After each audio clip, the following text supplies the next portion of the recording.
Oklahoma Gardening is a production of the Oklahoma Cooperative Extension Service as part of the land grant mission of the Division of Agricultural Sciences and Natural Resources at Oklahoma State University, dedicated to improving the quality of life of the citizens of Oklahoma through research-based information. Underwriting assistance for our program is provided by the Oklahoma Department of Agriculture, Food, and Forestry, helping to keep Oklahoma green and growing. Today on Oklahoma Gardening, host Casey Hentges has a kaleidoscope of coleus that add interest to your garden. OSU vegetable crop specialist Lynn Brandenberger shows how he is using a living mulch in his high tunnel raised beds. OSU Plant Disease Diagnostician Olson removes cankers from a cherry tree. We check in on our bermudagrass eradication study and plant cover crops. And OSU Extension Pecan and Grape specialist Becky Carroll is in the orchard to thin our peaches.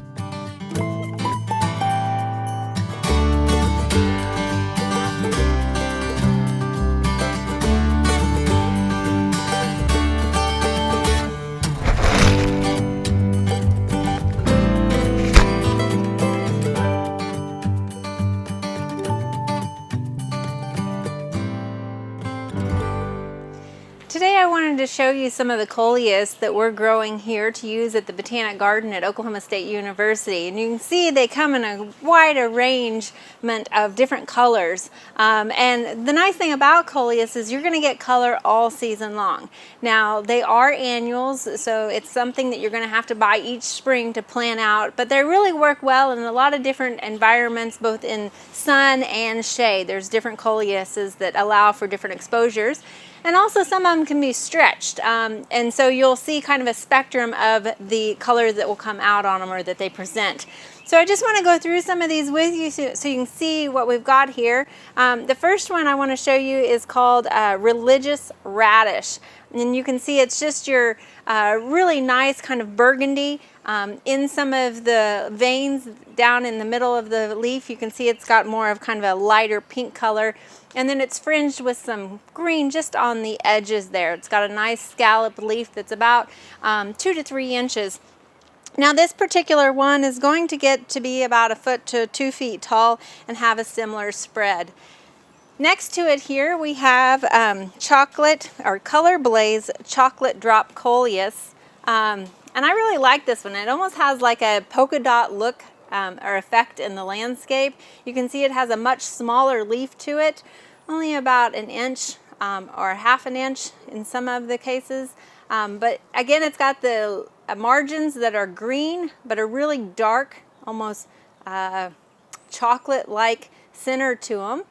And you can also see by the habit here, it's more of a spreading habit. So it's going to spread out a little bit more. So if you're looking for something that might be more like a ground cover, this would be a nice option for you. Now you can see coleus do flower. On here we've got these kind of purplish blue flowers to them. And you can let them bloom if you want to, but really if you want to kind of preserve the foliage and exhibit it at its best, you're going to want to deadhead those by pinching off those, or you can use your snips to kind of pinch back any of those flowers before they come on. And that's just to really showcase the foliage better. Next here we have one called Twist and Twirl. It's got a little bit larger leaf that's got larger lobes to it, you can see.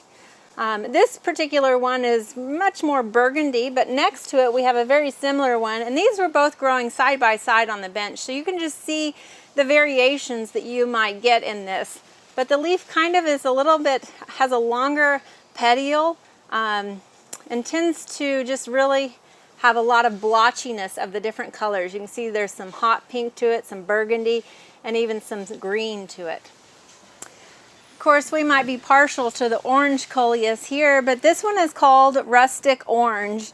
And you can see again, it's got some nice true orange color to it with kind of a golden yellow margin along the edge. That lobe is much smaller. It's a smaller serration to it there. But large 3 to 4 inch leaves that are really nice, really showy in the landscape. Now this particular one does best, it gets its best color in part shade. And you can see down here, here's another one that's kind of exhibiting a little bit more, I would say, rust in that orange. But you can see how it's got a little bit more vibrancy to that color. Again, it's going to get to be about 2 feet tall. Next here we have ColorBlaze Golden Dreams, and you can see the burgundy veins that it produces, and this one is going to get well over 40 inches tall, and it has more of an upright growth. So this is going to make a nice thriller if you want to put it in a container or something. But again, a nice contrast between this burgundy and again the golden veins there. The next one has a fun name, and this one's called ColorBlaze Wicked Witch, and it's definitely kind of gives you that sort of Halloween look to it with the really almost black center to the leaves here with the bright green edges that makes you kind of think of the Wicked Witch of the West. The nice thing about Wicked Witch is that it is a late bloomer, so you're not going to have to worry about disbudding it as much in order to maintain the integrity of that foliage till later on in the season.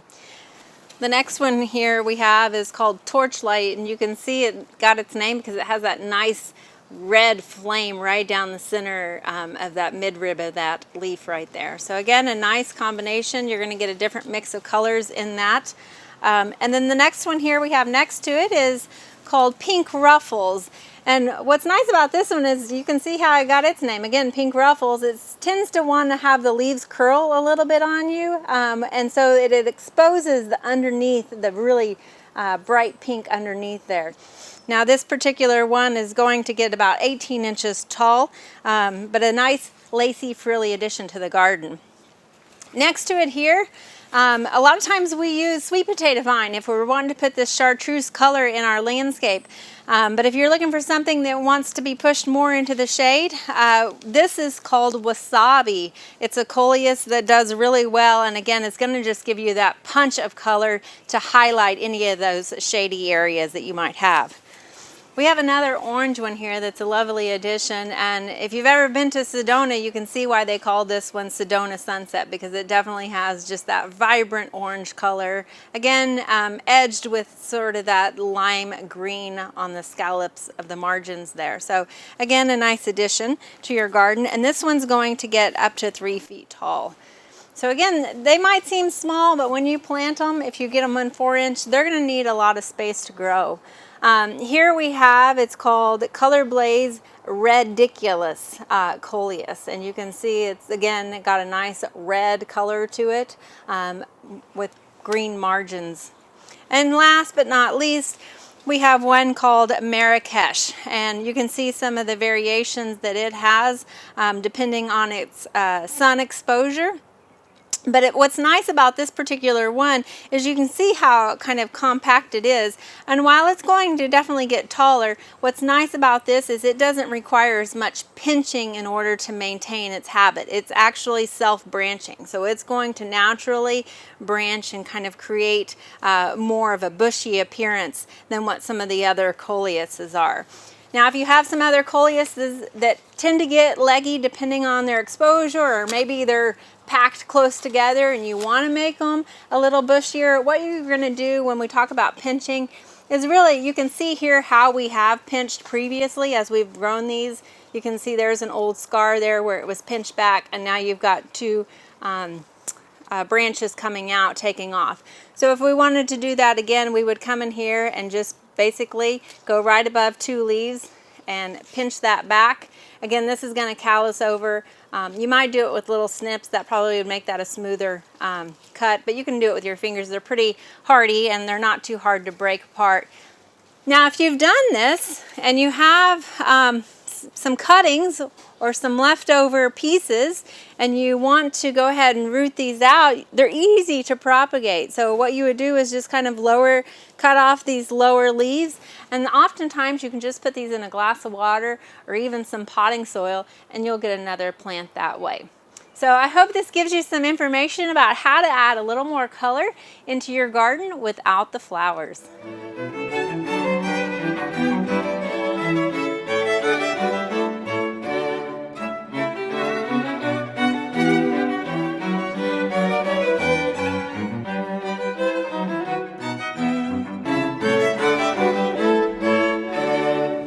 Good afternoon. My name is Lynn Brandenberger, and I work for the Department of Horticulture and Landscape Architecture at Oklahoma State University. Today we're in our home garden. This is our little high tunnel that we use. But I wanted to show you the crops that we're growing and a little bit about the cropping system we're using. These crops here, we've got cabbage in the front, got a little lettuce, and then we've got a bunch of collards and some onions. So all these different crops were transplanted into our small raised bed here in our high tunnel about 4 or 5 weeks ago. So they're looking really good. They're starting to grow and putting on lots of leaf tissue, which is essentially what we're growing with these crops. I wanted to point out a couple things. One is these were planted when it was still pretty cold. And these are very cold tolerant crops. They don't like heat. So our big situation with these crops is we want to get them done before, say, June, because then it's consistently hot and the quality of these crops will go down. The other thing I wanted to point out too also was that we used a cover crop mix of hard red winter wheat. We had some clover in it, we had some Austrian winter pea, and then also some tillage radish that were planted in all these beds. And I used kind of a modified method to prepare the beds. You may have heard of living mulch. And so in the field, we would grow all those cover crops, and we would have a big wheel, crimper wheel, that would actually push the plant material down and then crimp it to stop its growth. So my crimper is my good old shovel here. And you notice it's a nice straight edge, and that's important when you're trying to crimp things, because if you've got a rounded edge, it's a lot more difficult. So I'm just going to demonstrate, and this is one of the issues with this system, is you sometimes get some weed or regrowth of the cover crop. So you can tell I'm not working real hard here, but I'm just kind of pushing down with the shovel, and I'm not actually cutting this material clear in two. What I'm doing is I'm breaking those cells between the top and the bottom of the plant. And you can see that now they're starting to lay down again. Of course, every innovator has their critics, and some members of my family think that this is kind of trashy looking, but hey, it works. I've got all this nice mulch. There's about 3 or 4 inches of mulch. Particularly for warm season crops, say like tomato, it's going to reduce the amount of heat uptake, and it also reduces the amount of weeding that we have to do, and it conserves moisture. So that's it about our little high tunnel and what we've got in here today, and we'll see you next time. Take care.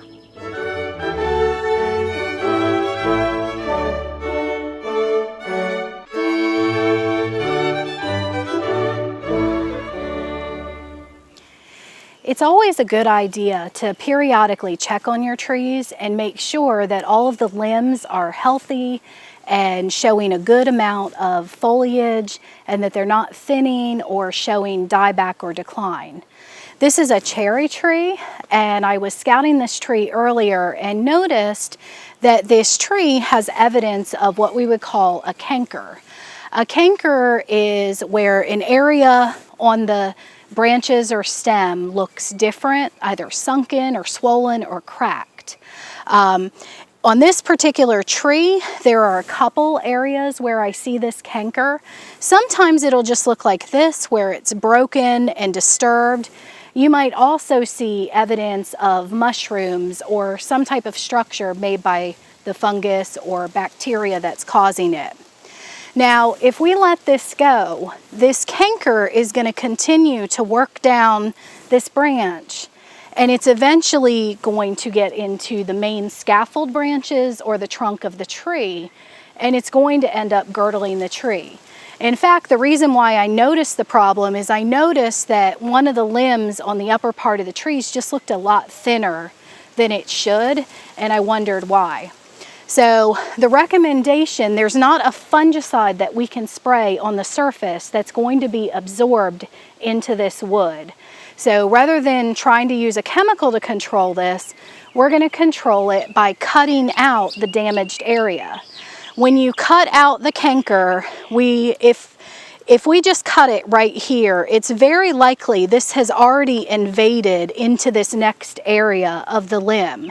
So we want to go at least 10 inches further down. And so we'll actually make that cut right about here where it joins the next branch.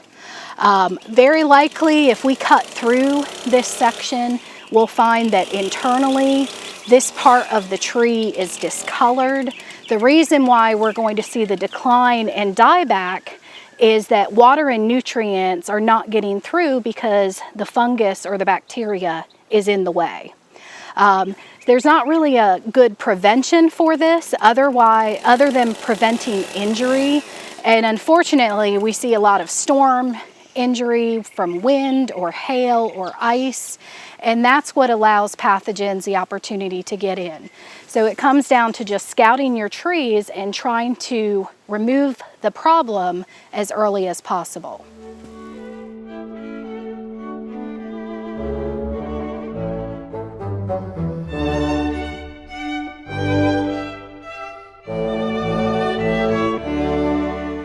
We're out here today at our Cimarron Valley Research Station and wanted to give you an update on the bermudagrass eradication project that we've got going on. Just to recap, we've got about 30 different treatments that we're doing, and we started this last fall to try to figure out some of the best ways to eradicate bermudagrass. And so one of the plots that we want to look at here today behind me was overseeded with ryegrass for a winter cover crop. Now what's nice about doing a winter cover crop is at this point you can see we've got a good stand of it, it's nice and tall, but as it's coming up and maturing and it's really filled out in height, it's shading out any of that bermuda grass that might want to start growing at this point. Now ultimately this plant is about to seed, you can see here, and is going to perish pretty soon. So at this point what we're going to do is we're actually going to mow it down, and then we're going to till this in. And in doing that, we're actually turning in a green manure that they often term it. So basically we're putting all of this nitrogen that's in this vegetation back into the soil. So we're improving the soil at the same time. Now after we till in this green manure, what we're going to do is plant a summer cover crop on it. And we're going to use haygrazer, or also Sorghum Sudan is another name for it. And now a lot of times this is a cover crop that, if allowed to grow, will get 8 to 10 feet tall, which might sound a little intimidating for a backyard garden. But we can maintain about a foot height, so we're going to come in here and cut that down with a weed eater to keep it in check a little bit. But the whole point is so that that summer cover crop actually will help shade out any of that bermuda grass that's trying to get established. So again, this is one treatment that we're looking at using cover crops. Now over here we have another treatment that we tilled when we began this, and then we also tilled it late winter. So we did not use a winter cover on this. Instead we decided to till it, exposing those bermuda grass rhizomes to freezing temperatures. Now you can see as the temperatures have started to warm up, it's mid-April right now, and so you can see we've started getting some of those bermuda grass rhizomes. So obviously not all of them froze, some of the ones on the top froze, but there's always more in the soil, it seems like. So this particular one, we are going to also plant it with haygrazer this summer. So again, in hopes that as it grows tall and bushes out a little bit, as it just fills out and matures, it's going to shade out any of that bermuda grass growth. Now we do have a third treatment that we've been tilling. We tilled it in the fall, we tilled it in the winter time, and we're going to till it again this spring, and that's all we're going to do to it. So right now, mid-April, you would be planting your plants, and so we're going to see how much that bermuda grass recovers if you were to have planted tomatoes in there and not do anything more after this point of tilling. So that's the update I wanted to give you right now, just about some of the spring tilling and also the cover crop treatments that we're doing. We'll be back again next month to give you more information about some of the other treatments.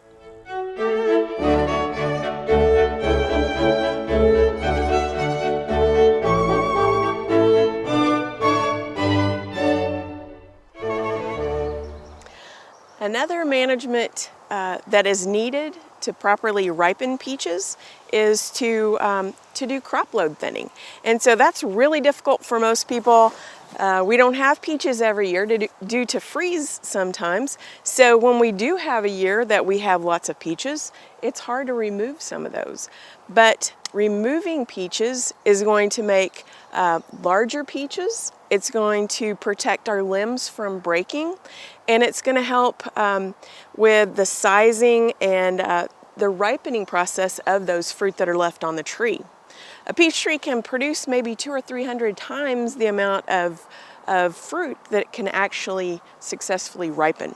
So if you take a look at this one limb right here, I don't know how many there are. Maybe there's 3, 4, 5, 6, 7, 8, 9, 10, 11, 12, 13, 14, 15, 16, 17 in this 18-inch shoot.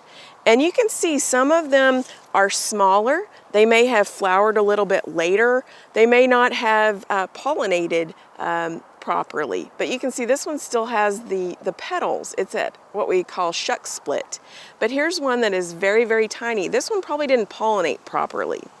And then you can see some of them have a little bit of the curculio, or it could even be a lygus bug. They cause stings on the fruit as well. That can cause some blemishes and what we call cat facing on peaches. But what we want to have ideally on this branch, we want to separate them with about 4 to 6 inches between each peach. So we're going to remove most of these.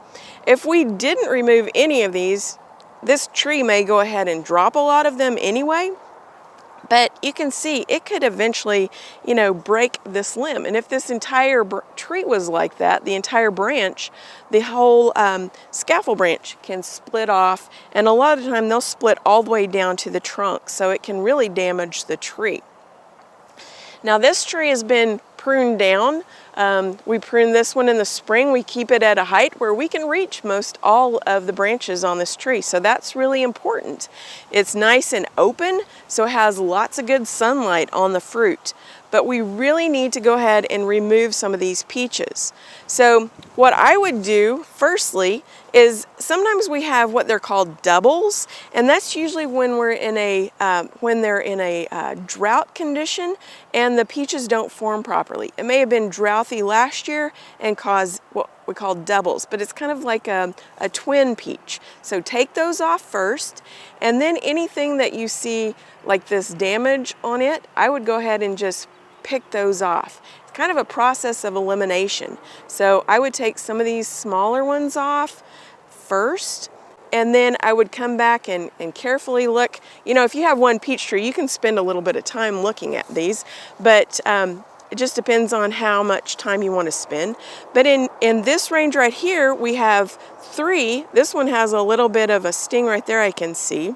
I'm going to go ahead and remove that one. So we've got maybe 4 or 5 inches in between these 2 peaches. So that would be adequate spacing. Now if we look down here, we're going to have way too many. And most of these are showing injury due to the curculio. So I'm going to pull most of these off. It's going to be too much weight for this one little shoot. And that one was very loose, so it was probably getting ready to drop anyway. This one has several stings. I'm going to go ahead and pull it. That one looks fairly nice. So I'm going to take off maybe, so we've got 1, 2, 3, 4, 5. I'm going to go ahead and take off. And just leave 3 on that one shoot. And if you don't have a lot of peaches overall on your tree, but you just have one area that's localized with a lot of fruit, you may leave just a few more. But still, you don't want to have too many on those branches. 4 to 6 inches between peaches is what you want to shoot for. It's important to go ahead and thin your fruit when they're about quarter size, but at least about 4 weeks before that pit starts to harden to get the effects to benefit those fruits and the tree itself. Fruit thinning is not only important on peaches, but also things like nectarines and on apples and pears sometimes. And so on apples, usually you'll have a cluster of apples, and you'll want to leave the king bloom apple, and it's usually the biggest and the best apple. We might take a look at an apple in just a little bit, see if we can find some that may be overcrowded. But fruit thinning is very important to get nice, juicy peaches. If we left all of these on here, we would end up with little hard, like little rocks. They wouldn't ripen properly, they may fall off, and we may break the limb. So fruit thinning is very important. For more information, you can check out a fact sheet on planting and early care of peach orchards.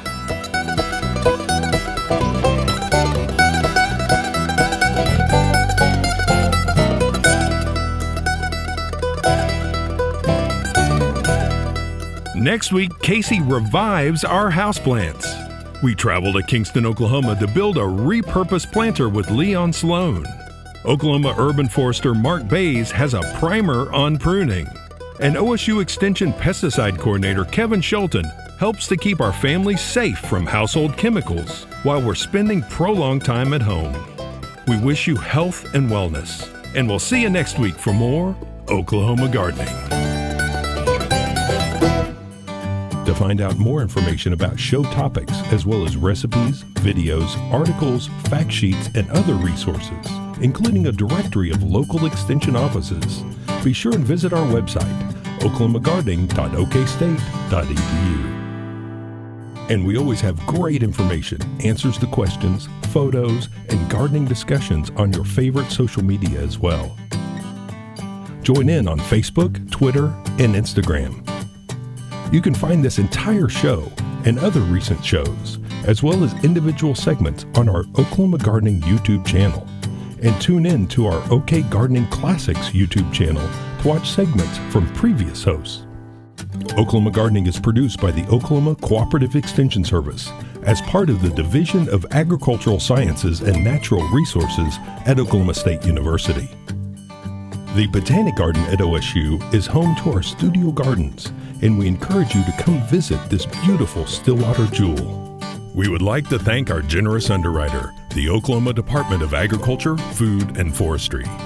Additional support is also provided by Pond Pro Shop, Greenleaf Nursery and the Garden Debut Plants, the Oklahoma Horticultural Society, and the Tulsa Garden Club.